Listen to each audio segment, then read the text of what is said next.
All right, so welcome to Getting Started with the Lsat. I know some of you, and some of you definitely are not at the beginning of your Lsat journey, but I'm glad that you joined in for a refresher. So just a little bit about myself. I'm Nicole, and I actually and I work with Really Great Consulting, or the team of tutors at Really Great Consulting. I'm from Ohio, so I don't know if anybody else is from Ohio. I always include a picture of my family just because that's something that's really important to me. And my dad is actually a dairy farmer. And I feel like my entrepreneurial spirit or my work ethic definitely comes from him. So I always like to include that. Um, so just I actually recently, or I included my picture of the 180 mug because I believe in manifesting our big goal scores, and like you have to like see it to believe it, right? Or you have to be manifesting all those crazy things. And I think like sometimes the small things that we do while we're studying for the LSAT can help us even just mentally for our own sanity to do well in this test because it's such a long journey. I did. Oh, I know what I was going to do. I'm going to send this presentation in the chat so that you can have all the links afterwards as well, because I linked everything within the presentation so that if you open this PDF file, you'll be able to click on stuff after the fact if you would like to. So I'll go ahead and include that now.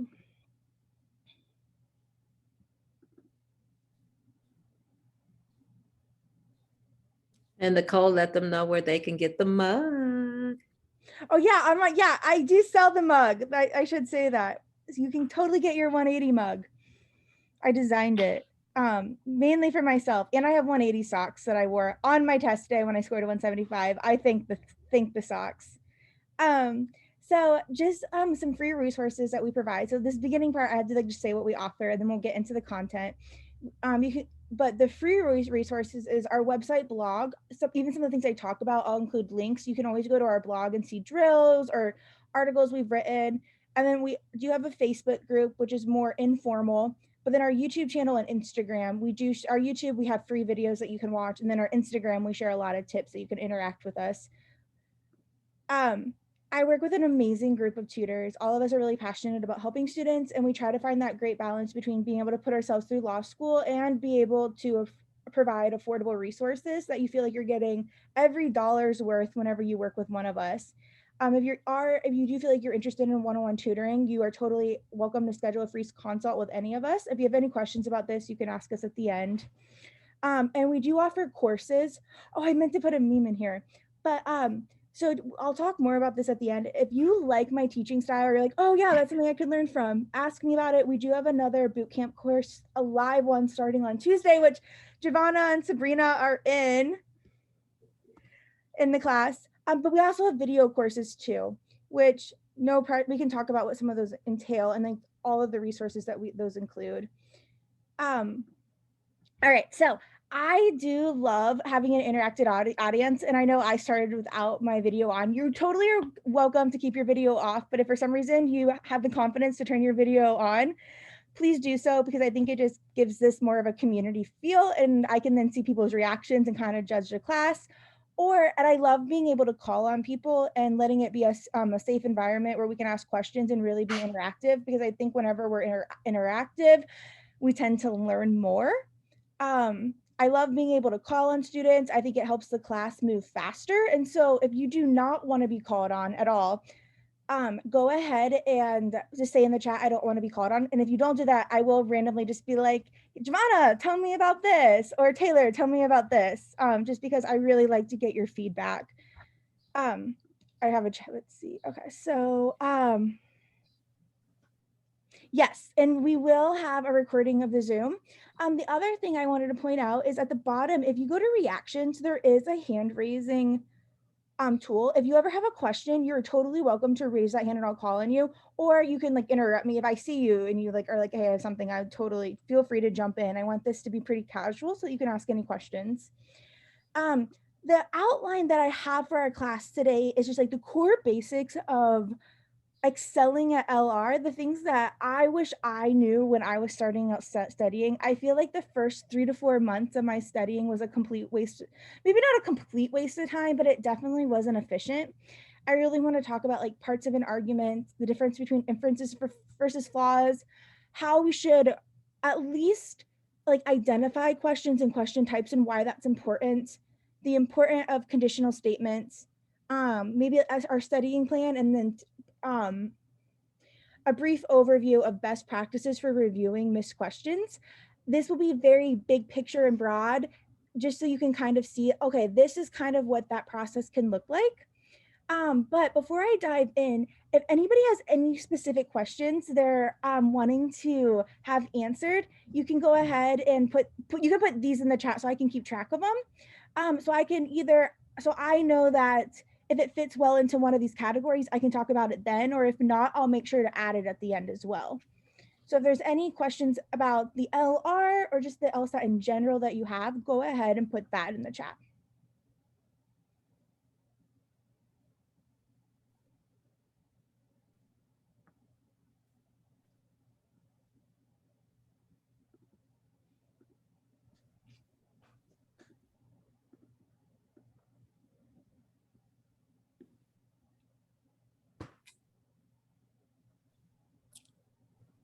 Excuse me.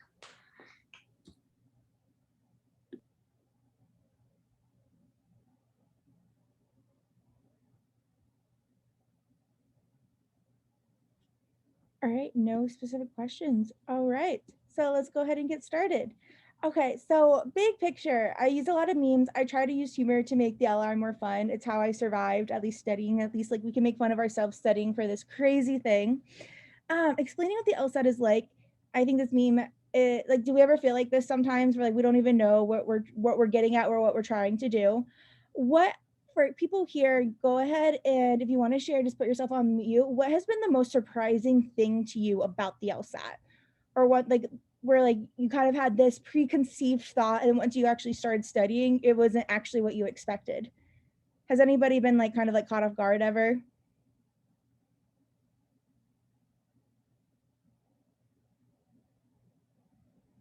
Dun, dun, dun.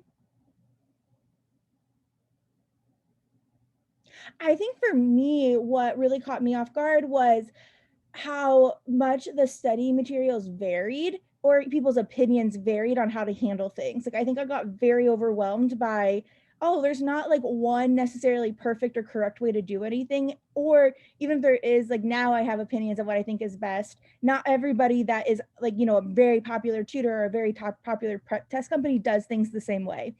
And I think I got very confused by that. Let's see what else people are saying. So people are saying it was a lot more challenging. Yes. I thought logic games would be the hardest, but that for me, the LR, yeah, okay. So what Joanne said, I think that you are very similar to a lot of people where at first we do the worst on logic, we tend to do the worst on logic games, but then once we get to studying, we pick logic games up faster. And then LR is just like this long, steady hurdle that we're trying to overcome. So you're not alone. I typically bring in a lot LR with my students first, and they'll come to me like, no, logic games or reading comps my worst. And I'm like, you might think that, but we're still going to start with LR because to make improvement, it takes the longest time because I think it has the most material that we have to master. But I think what has allowed me to fall in love with, I love LR. Like I can talk about it all day, every day, and I used to not be that way. And I think it's because every individual question is a puzzle, and there's so many intricacies of each question that once you can appreciate these small details, it becomes a puzzle, and there's just so many things. There's so much complexity to each question that I can just like get so excited about.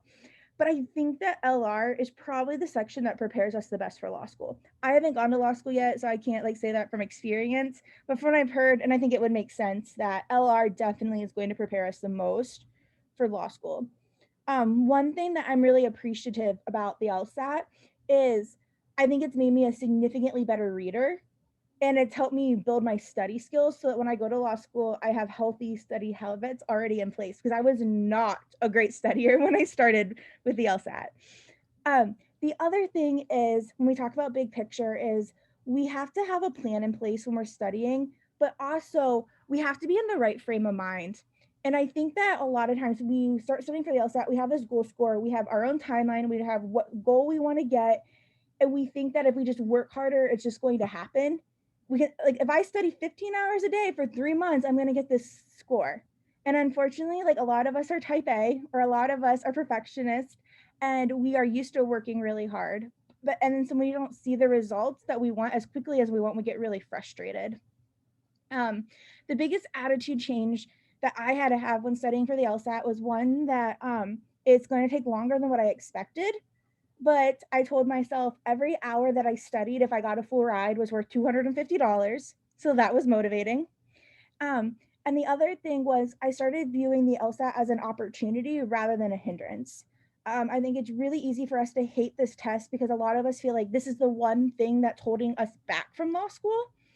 And I think we have to, for me, I'm a splitter. I have a low GPA. I'm from a very rural area without much opportunity.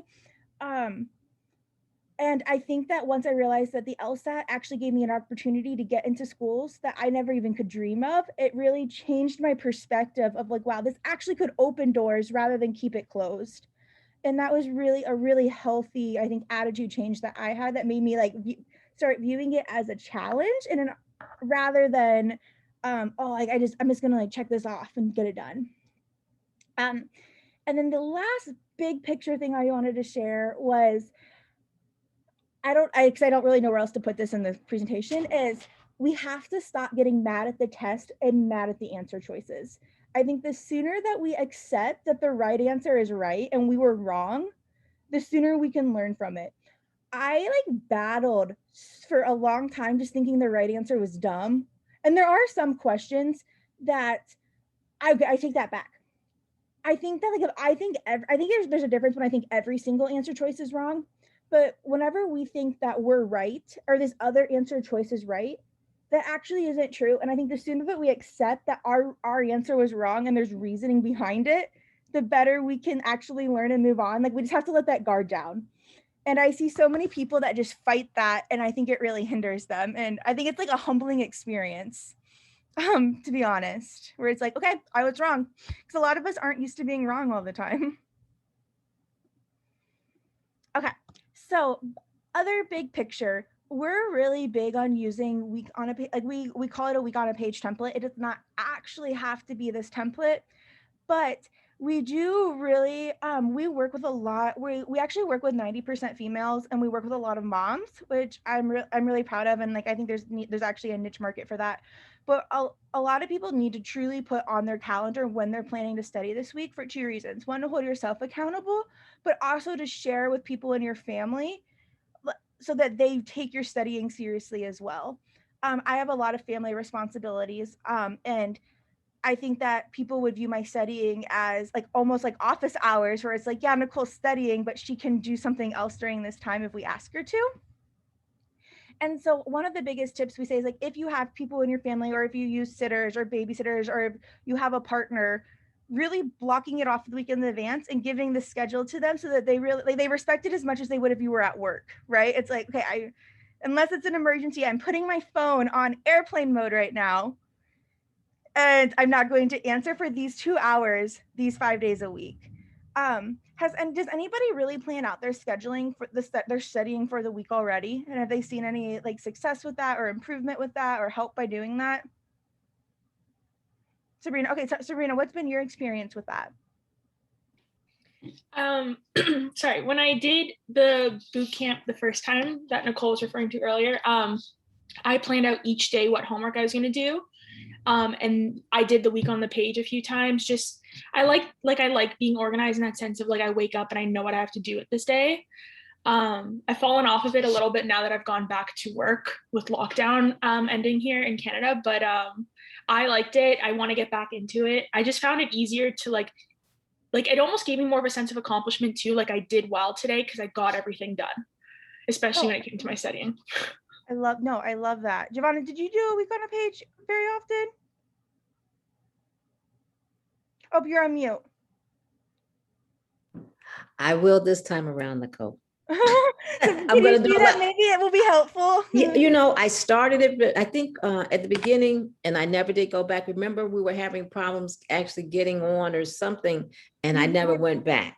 Okay. So, but this time I'm really trying to follow everything that you say do and be caught up. Yeah, we'll work hard. So yeah, I'm really big on and like some people are more like I have some people that color court, like some people go way far on it. Some other people just block out like their time. Like it does.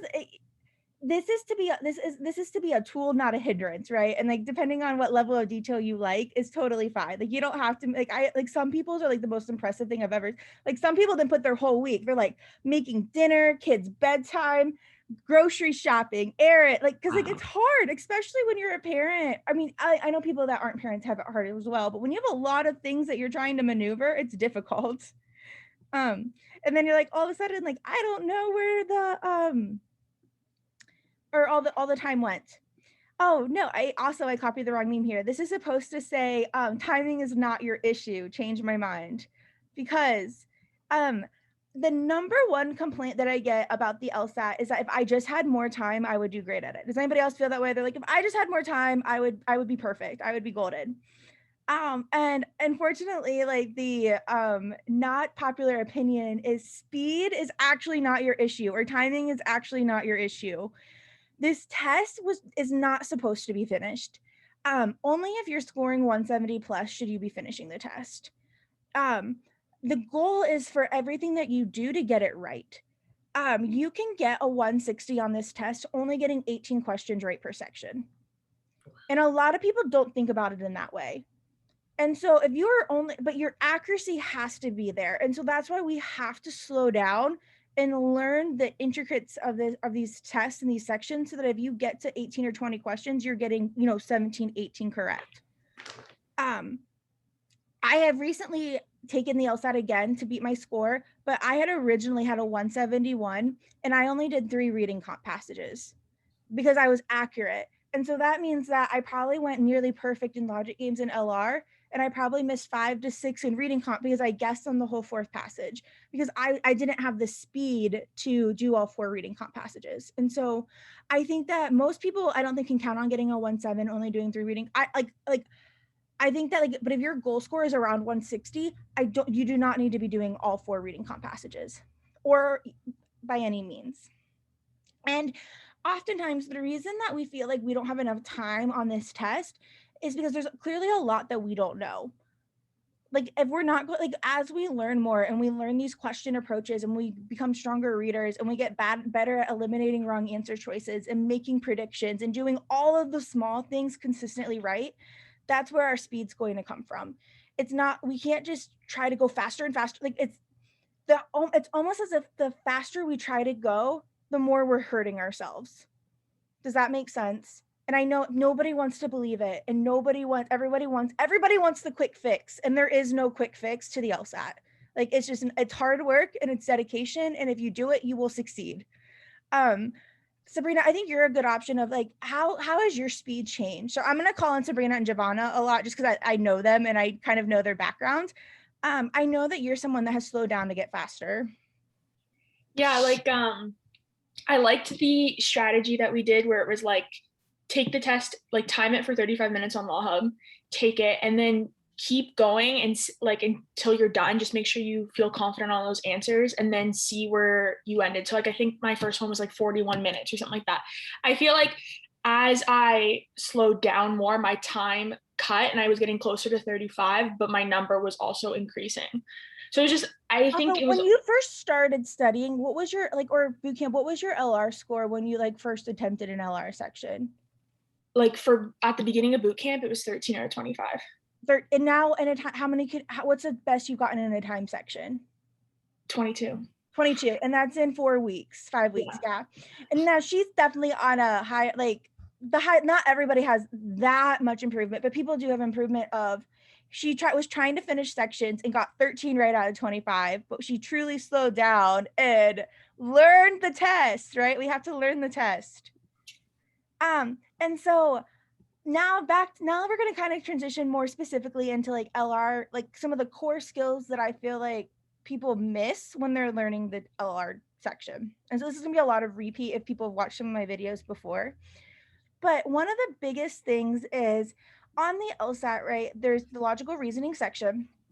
And now it's actually it used to be 2 sections. Now it's only 1.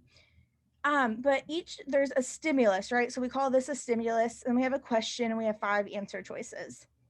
Each stimulus is either an argument or a statement. Does anybody know what the difference between the 2 is? Do you know, Joanne? It's okay if you don't. I'm gonna call on people. Or like Denisha or Unique. Do you know, Rick? Do any of you guys know what the difference is between an argument and a statement?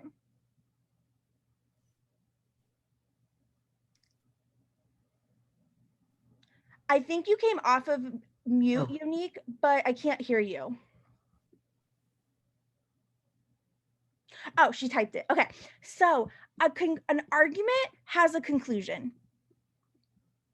That's the difference. So on the LSAT, probably about 80% of the stimuluses are arguments.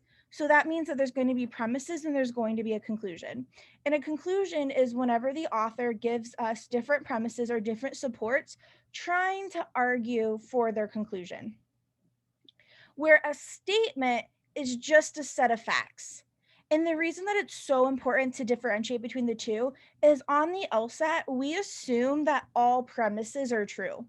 And so if it was a statement, it would just be all premises.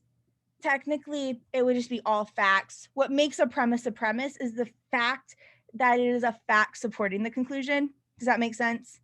Where if you took away the conclusion, then it would just be a fact. But we assume all of these to be true. And so if it said, and this is where we have to stop like letting our inside bias come in. Oftentimes the questions that we miss the most are the ones where it's topics that we know the most about because we make assumptions that we think are common sense, but they're not. But if it said all cows are green, therefore I should buy a cow, the premise there would be all cows are green, and we have to just accept that all cows are green. Even though I know in my heart and soul and bones that all cows are not green, I have to accept it. And so if I disagree with something that is said on the LSAT, so oftentimes I feel like environmental stuff, we oftentimes like make assumptions like, oh, well, this is good or bad for the environment, so it's bad. Like we don't get to assume that. We just have to take it as is. Or I think a lot of people that are in medical fields can struggle on certain medical questions because they're like, well, I know that this causes this in real life, but we don't get to assume that on the test. If it said that chocolate solves acne, then chocolate solves acne.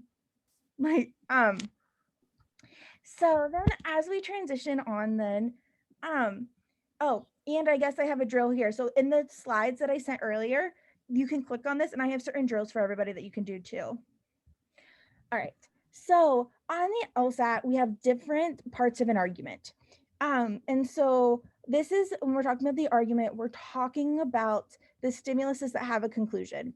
And I don't think a lot of people break these down enough so that they can truly understand what the argument is doing. Like we want to understand this stuff backwards, forwards, all around, because whether it's a strengthen, weaken, sufficient assumption question, we need to know what we're doing.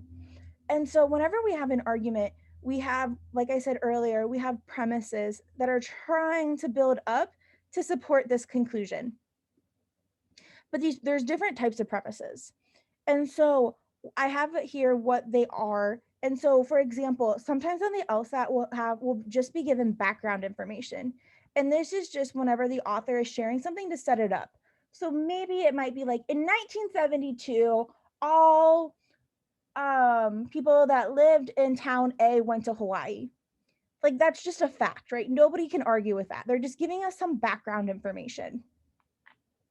And that's where a fact can be kind of generic. But if they said like 22% of people did this, we can't argue with that, right? It's not like they're trying to convince us of that. They're just sharing this information. Where it can be a little bit tricky, where we really want to recognize where things come in, is they also can give us an opinion of others or a study or something that's not what I think. But have anybody saw on the test where they'll say, some psychologists believe blah, blah, blah, blah, blah. That's not our conclusion. That's what someone else is saying. And so we want to be able to note that. Or it might say, some studies have shown blah, blah, blah, blah, blah. That's not our conclusion. Like that, we can't, that we just have to take that as is. That's a premise, right? Because we're not arguing for that. If they say some psychologists say this, then that's what some psychologists said. We also will see examples. This one's pretty straightforward, right? Like, why do we give examples in life? Like here, why am I, after each one of these, giving you an example of what it looks like? Like as a teacher, why am I doing that? So we can understand it better. So you can understand it better, to justify to show what I'm saying, right? And that's why we use examples that's why we use examples and arguments too, to show or exemplify, right, why we're right. The one that people get tripped up on a lot is principles. Does anybody know what a principle is? Giovanna, do you remember what a principle is? And I want to, it's not quite as simple as saying what I believe or what one believes, but they have to support the fact. What is kind? It's more than just I. What one believes. Not one. You're close. You're gonna. No, not one. I mean, when I say one, I don't mean like one person, but what? Joanna, Rosemary, do you know what principle means? Like if I asked you what is a principle, what would you say? Do you have an example of a principle? What you stand by? I mean, okay. You stand for. Okay. Okay. Sabrina, do you have a definition for principle? This one was hard because I know I'm the person that gets tripped up by it, but it's like something that the author is like almost arguing that this falls under, like a principle. Okay, so it's actually just a rule of life. Okay. Like, right, like a principle, like Giovanna, you were the closest to it. Like you're saying like one stands by, like it's bad to tell lies. Like that's just a principle, right? Mm-hmm. Or treat others how one wants to be treated. Mm-hmm, that's a principle. Mm-hmm. Why do we use principles? And like, why do we have principles, or why do we use principles when we make arguments?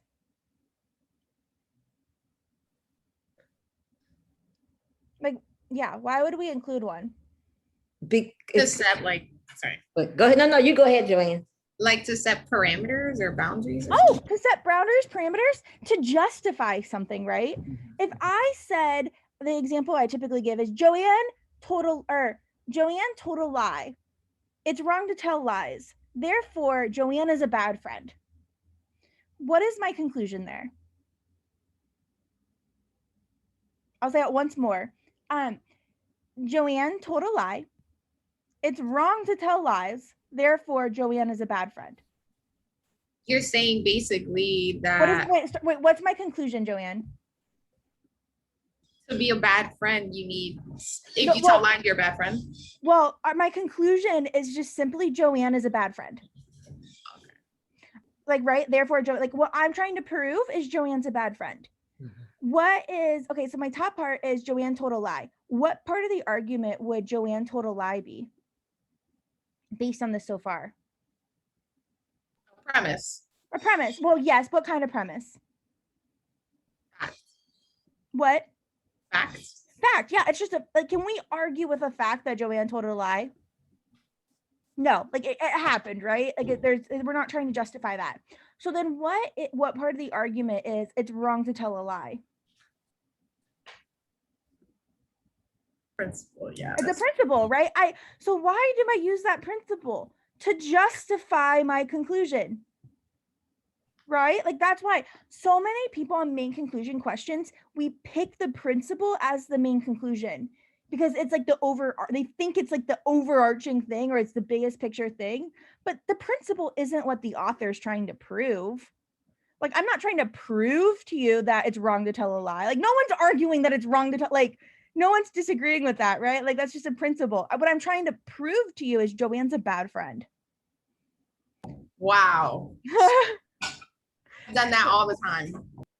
All the time. I still see it. Sabrina said she still struggles with this, like, because it's a thing.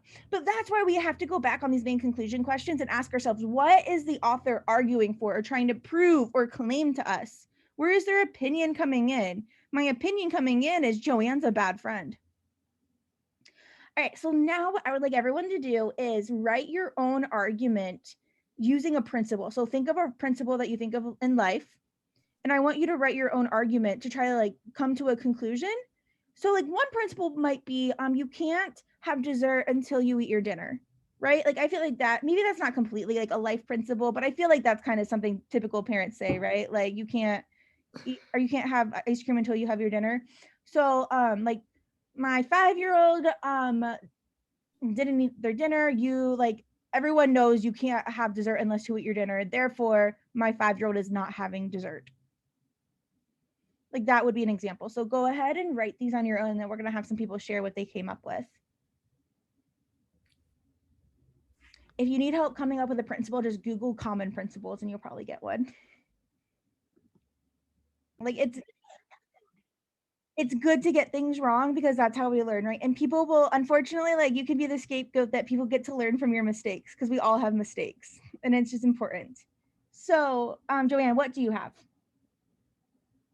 Okay, so I wrote, you shouldn't buy dogs, you should adopt. That's my principle. Okay. And then I said, Nicole bought Wait, no, your principle should be adopt, don't shop. But yeah, no, you're right. That's a good one. But yeah, no, it's the same principle. I'm just being clever. Okay. And then I wrote, Nicole bought her dog, therefore she's a bad person. Yeah, excellent. You're using that principle. Perfect. Does anybody else have one? Someone said, my sister eats junk food on a daily basis. You must eat healthy and exercise to stay fit. My sister is unfit. Yeah, perfect. You shouldn't buy dogs. You should, oh, that's what you typed. All right, does anybody else? Giovanna, what did you have? I'm still typing, you know, I'm a slow typer, but I said if you do good, good will come back to you. That's my, yes. If you do good, good will come back to you. And that's my principle, yeah, but I'm missing. We have to demonstrate that. So right. So it's important. We have to show, okay, let's help Giovanna out. If she has a great principle. If you do good, good will come back to you. Someone give me a fact that we can use.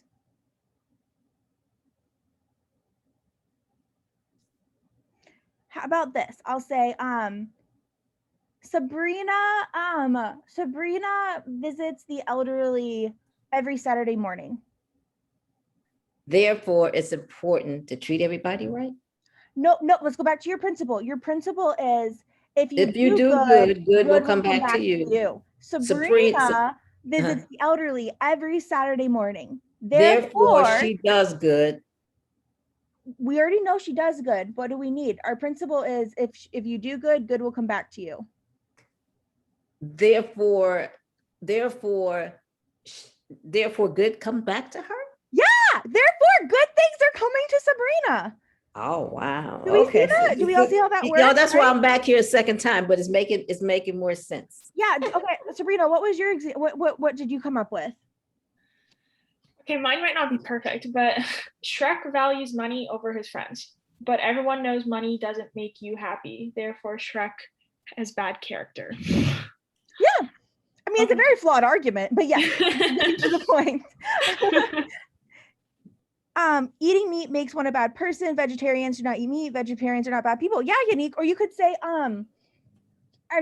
eating meat makes one a bad person. Or, yeah, perfect.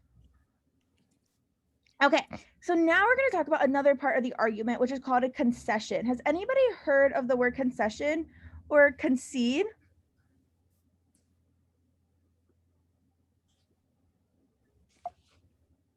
What is that? Does anybody know what a concession is?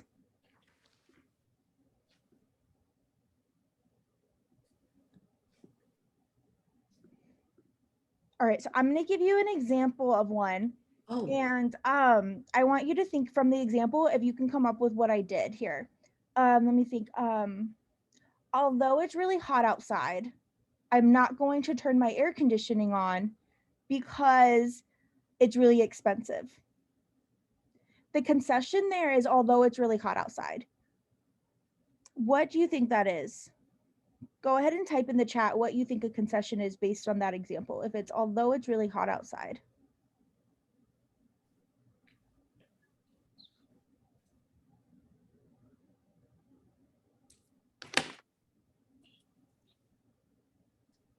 Yes, Joanna just said it. It's like accepting or giving in. So did anybody have like awesome elementary, like high school teachers where you had to write like persuasive essays, and they're like, the best persuasive essays uses concessions for whatever topic it is, and it's like you have to grant the other side, or you grant the other side of the issue to then overcome it, right? I'm sure a lot of us are going to do this. Like I'm thinking like SVU, the TV show, where they're like, we have to bring this up before the other side brings it up so that we can get ahead of it, right? That's kind of what a concession does, is we recognize this issue, or like, oh, well, some people might say this, or although you have to work really hard, you should take the LSAT and go to law school. Like we're recognizing that it's not this easy piece of cake. We're recognizing the other side. And so I want everybody to come up with an argument that has a concession in it and type it in the chat.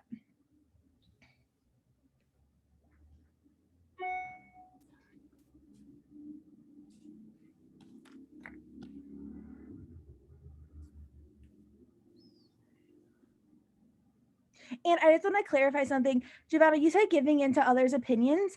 I get what you're getting at, but it doesn't even necessarily need to be an opinion. You could even be giving in or stating a fact, right? Like it could even be, your concession could even be true. You're just recognizing that even with its truth, it's not enough, right? Like, although it's really hot outside, could be a fact, but I'm recognizing that although it's really hot outside, I'm not going to turn my air conditioning on. Does that make sense? Yes. So how would I have better said? It's not opinion of well, you others. said giving into the other opinion, like it's Right. like So giving into a, like giving in, I don't want to say flaw because it's not a flaw of the argument, like giving into a downside of your argument. acknowledging. No, there we go. Yes, acknowledging a downside. Okay. I love that. Okay. I'm gonna start saying that actually. Acknowledging a downside. Acknowledging the or downside. acknowledging a weakness. Acknowledging the weakness. Okay. Cool.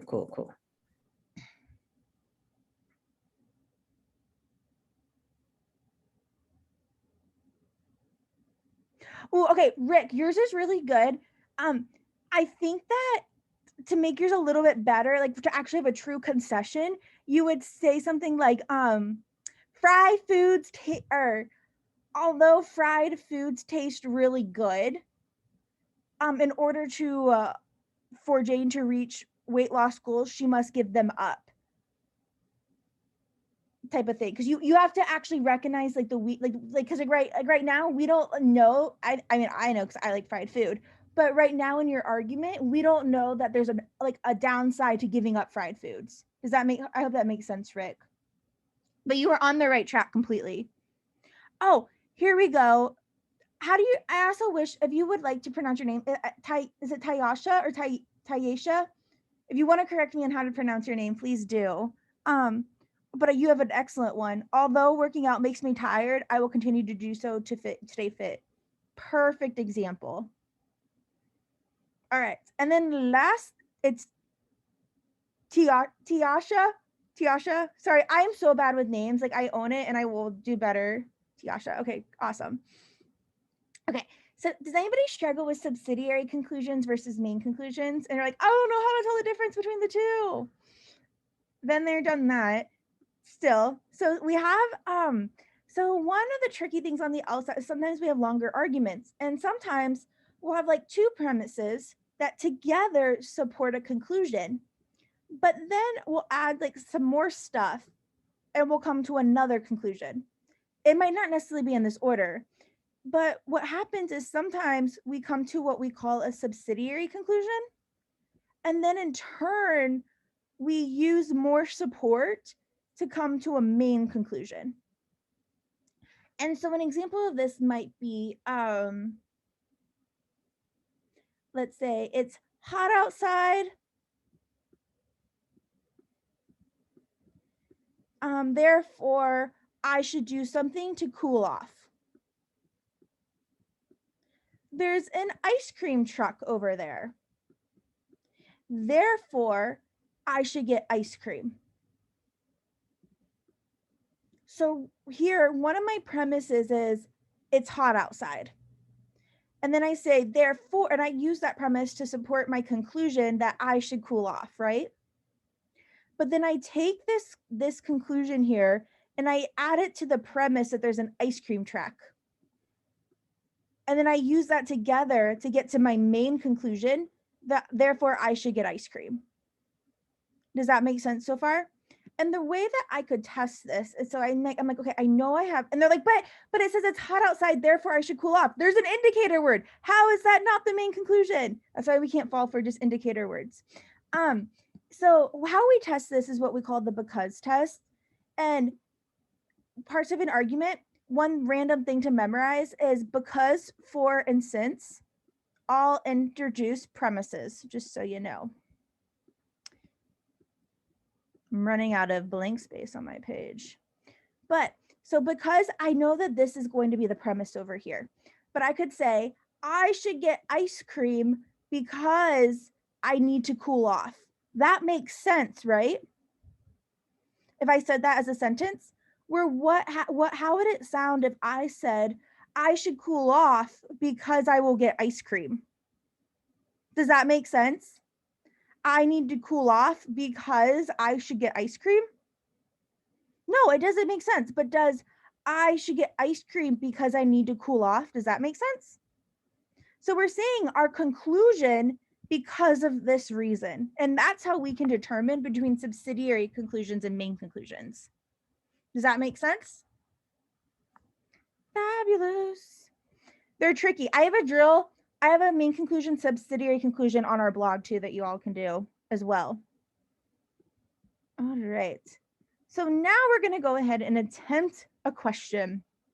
And so this is where I should have my one meme where I had earlier where I say, always read the LR stimulus before the question stem, change my mind. I know there's a big debate, but I will like forever like fight for this because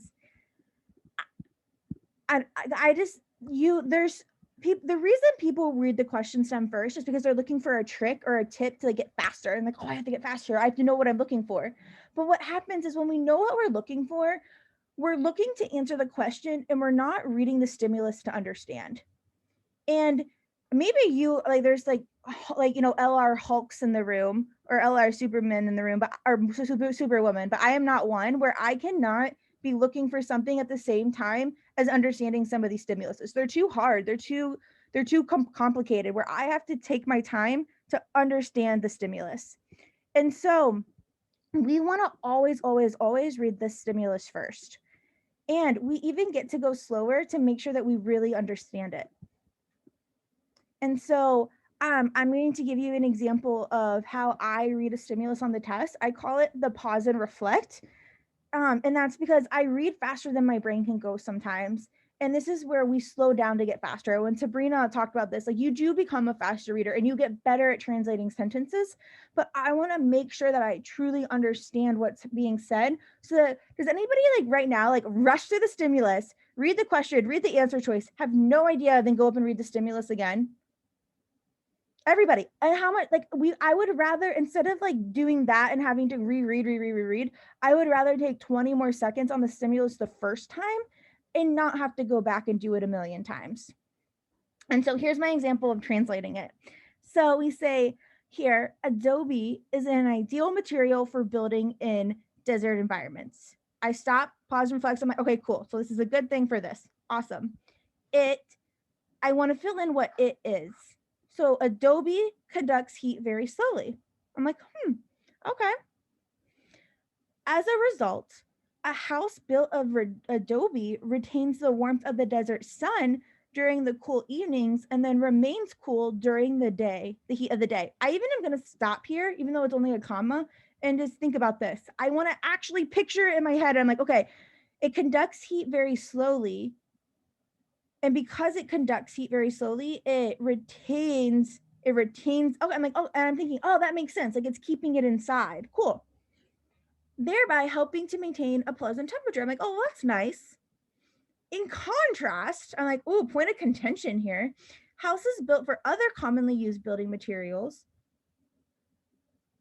which conduct heat more rapidly, grow hot during the day and cold at night. Awesome. I understand my stimulus, and now I'm going to go on to my question type. Which of the following most accurately expresses the main conclusion in the argument? Before I even read the question stem, I want to go up here and find what my conclusion is first. So go ahead and, in your mind at least, or you can type it to me. Pick out what you think the main conclusion is.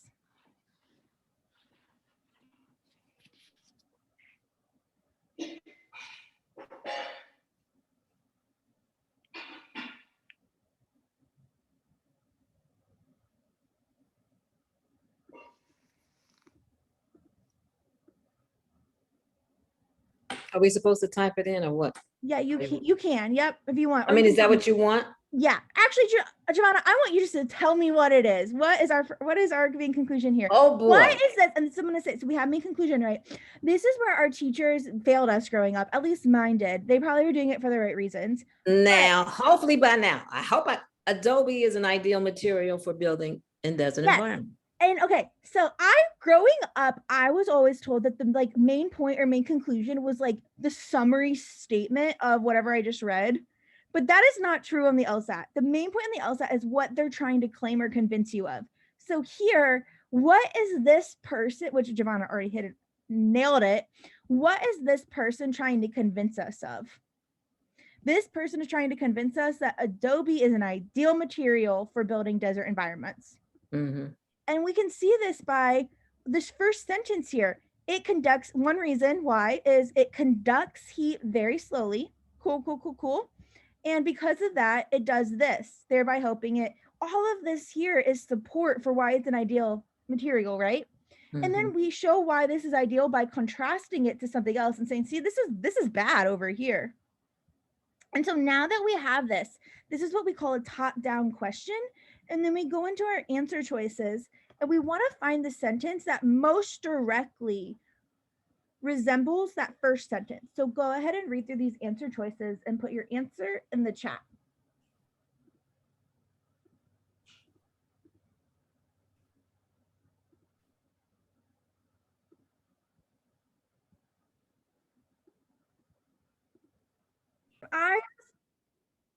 If I was going through these answer choices, this would be my thought process.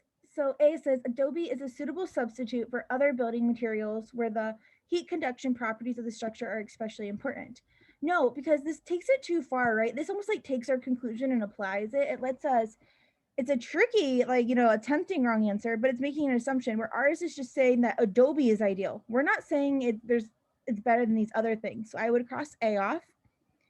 B says, in the desert, Adobe buildings remain cool during the heat, blah, blah, blah, don't care. This is a premise that's supporting our conclusion. Get rid of that.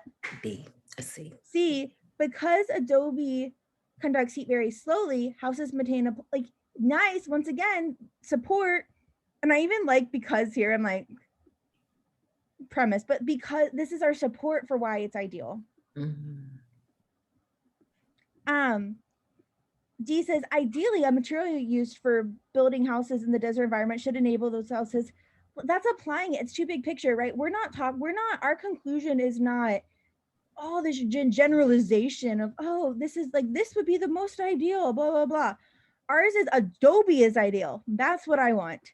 And then E says, Adobe is an especially suitable material to use. Yes, 100%. This is the best, closest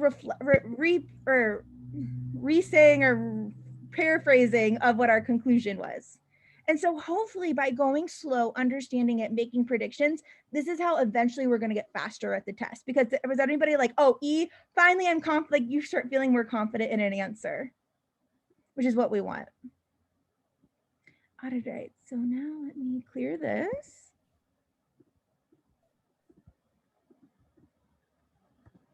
I'm going to skip this for now. Okay, so on the test, there's this is actually from the Lsat Demon. I really like their resources, but one thing I think they do really well is they divide question types into top down or bottom up questions. And just very loosely what this means is top down questions, whenever we have our stimulus and our questions and then our answer choices, questions that fall into the top down category are ones that we take something from the stimulus and we have to find in our answer choices. So we have to stay between the lines on these. So like on a conclusion question, like we just did, we have to stay between the lines, right? We're looking for we are finding an answer choice that is directly from something that happened in the stimulus. We can't go outside those lines. Now, my favorite of the two is bottom up. And this is because I am more right-brained, I'm more creative, I like to do my own thing. And these are bottom up questions. And these are the questions where we get to bring in new information. And so for strengthen, weaken questions, we get to bring in something new that wasn't in the stimulus. So we get to be outside the lines here. On these questions, we tend to want stronger answers. And that would make sense, right? Because if I'm trying to strengthen something, or if I'm trying to weaken something, or if I'm trying to solve a paradox, like the stronger, the better, the more likely I am to do that. And that's why that's the case there. Whenever it comes to studying, you can drill certain question types at a time. You don't have I really like, and the reason I say that is you really, for each of these question types, you have to know be able to recognize the question stems. For each of these, you should be able to recite what is the goal of the question. So when you read it, you know this is what I need to do. So if it is a role question, I know my goal of a role question is to define whatever be able to explain what that claim or statement is doing in the argument. Or if it's a sufficient assumption question, I know my goal is to guarantee the conclusion. Or if it's a necessary assumption question, I know my goal is to find something that is needed. For each of these, I want to know if it's top down or bottom up. And then I want to be very confident in my approach. So a lot of them I have a very similar approach, but like, for example, on that main conclusion question, my approach is read the stimulus and understand it, ask myself, is it an argument or a set of facts? Find my conclusion, and then go into the answer choices. If it's a strengthen question, my approach is read and understand the stimulus, find my conclusion, predict something that would make it stronger, and then go into the answer choices. Like for each of these, I want to be able to memorize what that approach is. And when I practice, we can't cut corners. And so then the last thing I want to mention, we'll have to talk more because I went way over on our time for everything I had planned. But predicting your answers. So me reading answer choices on the Lsat, like those words, is it possible to even use them in a sentence like that? Like this is how I feel, right? Like does anybody do, especially like flaw or rule questions? You're like, I have no idea what these answer choices are even saying. So then we get afraid of them. I was there with you and I've been there. And unfortunately, what we have to do is just lean into that and go slow and break them down and put like, we have to take like specific things from our stimulus and apply them to abstract answer choices. So when it says it assumes, or like, let me think, like it assumes without justification that one phenomenon is causally contributing to another phenomenon, or so, like even more convoluted than that, right? And we have no idea what any of those words mean. Like we have to replace those words with things that we know. And so one of the things that helps us is by making predictions, but the other thing that will help us is by putting specific things into our answer choices. And so for example, here, I'm gonna go ahead and just read this one out loud for us. So it says for number 18, dietitian. It is true that nutrients are most effective when provided by natural foods rather than artificial supplements. I'm like, okay, cool. So we're saying that nutrients are most effective when it's from natural foods and supplements. While it is also true that fat in one's diet is generally unhealthy, I'm like, okay, eating raw carrots, which are rich in beta carotene by themselves, is nonetheless not an effective means of obtaining vitamin A. Interesting. I'm like, okay, what I'm thinking, like, what does fat have anything to do with eating raw carrots? But whatever. Since the body cannot transform beta carotene into vitamin A, oh, here it comes, unless it is consumed with at least some fat. So the two things I want to point out here before we even go on is I see since here. I remember since form because our premise indicator words. And the other thing I want to point out is the word some. Giovanna, what does some mean? At least one. At least one. So it's a very mild word. So I have my stimulus here, and now I need to find my conclusion. So what is my conclusion here? Do you know, Joanne?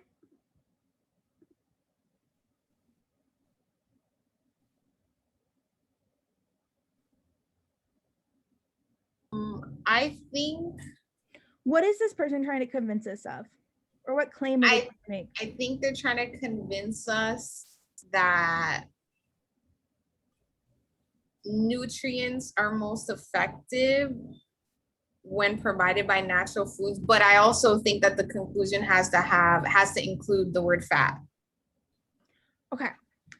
So it is true. I feel okay. So Giovanna, what do you think is the main conclusion? No, I'm not. You're not. Oh, like it's tricky. What do you think, Giovanna? I would have said the same thing. It is true that nutrients are more. So then, what is this fat thing? Wait, have to do with anything? It's also true. Oh, eating. Where's our premise indicator word? The bot sense. Yeah. So what's our conclusion? Since the body.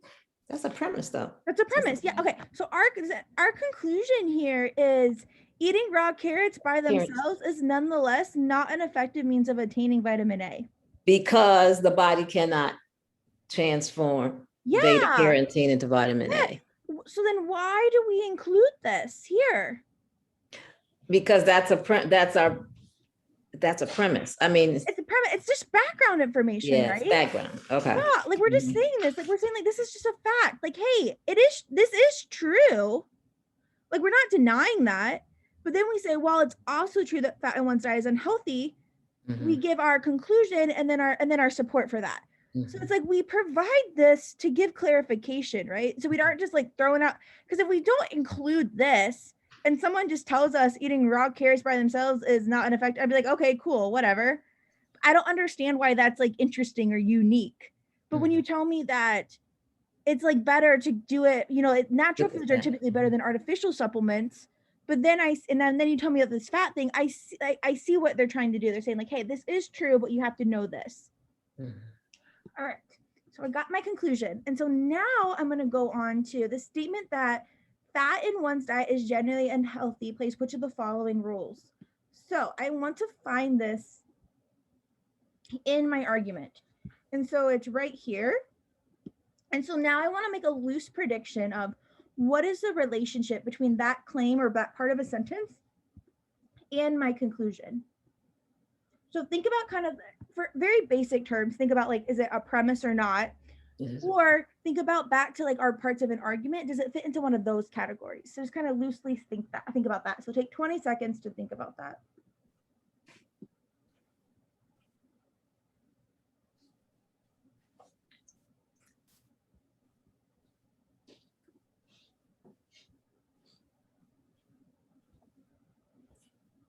All right, does anybody have a prediction? Oh, you said a prediction. What is your prediction of what that is, Giovanna? What is the relationship? Well, I was gonna, it's still a premise. I may not be answering the question correctly. I was going back that it was the premise, a concession. Concession! Yes, Giovanna, yes. Oh, okay. While it is also true that fat in one's diet is generally unhealthy, that's a concession.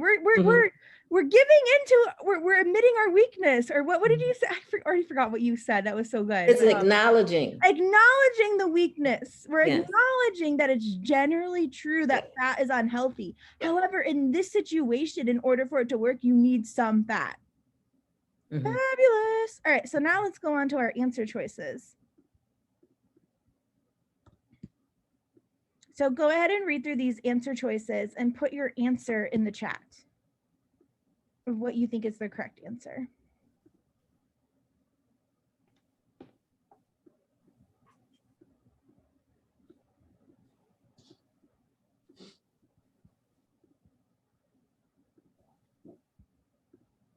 Of doing this. So we're going to go ahead and start with E.